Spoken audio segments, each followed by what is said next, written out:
Court documents show that Caroline Ellison, Sam Bankman-Fried's girlfriend, and another co-founder of FTX have pleaded guilty to criminal fraud charges related to the collapse of the billion-dollar FTX cryptocurrency exchange. But if you stick with me through the end of this video, you'll see that there's an even bigger story behind this that it is linked to. Hey everyone, welcome back to the channel where we are the antidote to the daily onslaught of radical woke Marxist propaganda. So, the report came out after Bankman-Fried was sent from the Bahamas back to the United States to face charges that they would include wire fraud and money laundering. Now, when Bankman-Fried helped to start the huge cryptocurrency exchange FTX, a lot of people were calling him a genius.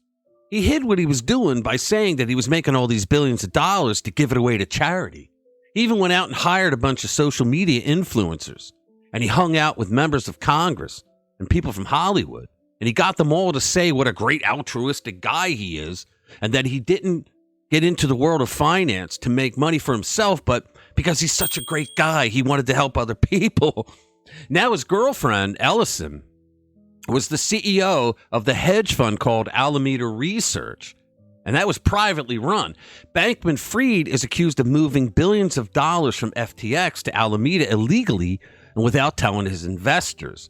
Now, she pleaded guilty to 7 counts, including conspiracy to commit commodities fraud, securities fraud, and money laundering.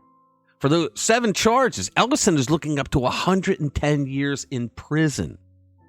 And word is going out that she is cooperating with the feds.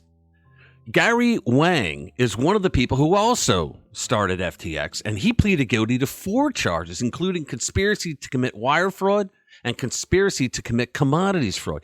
He's looking at up to 50 years in prison if he's found guilty on all 4 charges. Now you have NFL quarterback Tom Brady. He's being sued by an investor of FTX because he promoted the exchange in commercials. Now, Brady is one of many famous people who got caught up in the FTX collapse. Forget the fact that I like Tom Brady. There's no way that I believe that he knew what he was doing and what was going on at FTX, but he'll work it out on his own, I guess. At one point, it was believed that Bankman-Fried was worth up to $16 billion with a B, and it was all a hustle. He wasn't selling crypto coins because he didn't have any to sell. It was a fraud. He was selling IOUs, but the investors didn't know it. He took the money that he earned that way, and he leveraged it to get bank loans for millions and millions of dollars.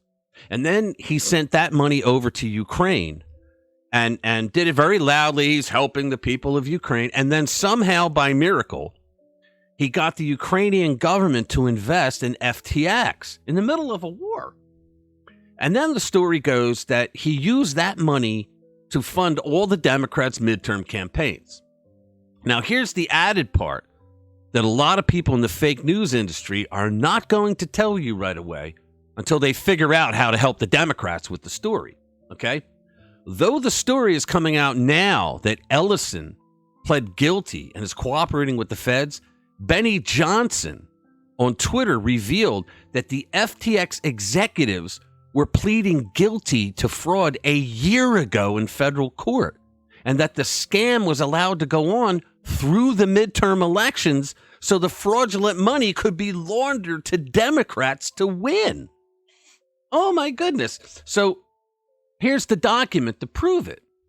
If you see, it says United States Attorney announces extradition of FTX founder Samuel Bankman-Fried, yada, yada.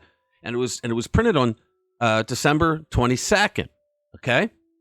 But it says below in red, also unsealed are the guilty pleas of Caroline Ellison, former CEO of Alameda Research, and Gary Wang, co-founder and former chief technology officer of FTX. Ellison and Wang pled guilty before U.S. District Judge Ronnie Abrams on January 19, 2022.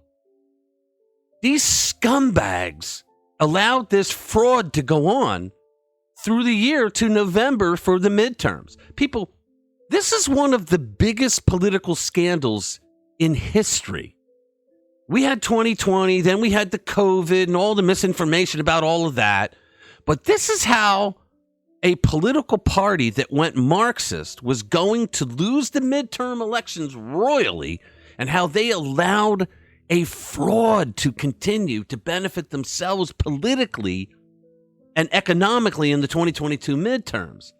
Now, give it a couple of hours before the misinformation fake news media starts to come out with a cover for these scumbags. But there it is. You see it. These people pled guilty in January 2022, and we're only hearing about it right now. That was 10 months prior to the midterms. So they did this to allow the funding of all their campaigns to go. The fake news has already come out since that news hit of funding the campaigns to say, no, they didn't fund the campaigns. The hell they didn't. And now you know why you didn't hear about this until now.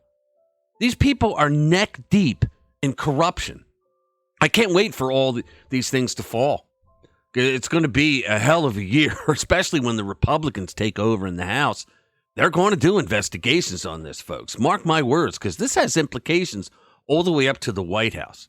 Okay, make sure you check out the links to the other videos at the end here. I think you'll like them. That's it. Thanks a lot. Thanks for spending time with us. We'll see you in the next one. There's a shitty train, I got no sun, there's only rain. I wanna crash and numb this pain. Nothing will last inside this lane. Oh, take me far away past these mediocre days. I need to stop this burn.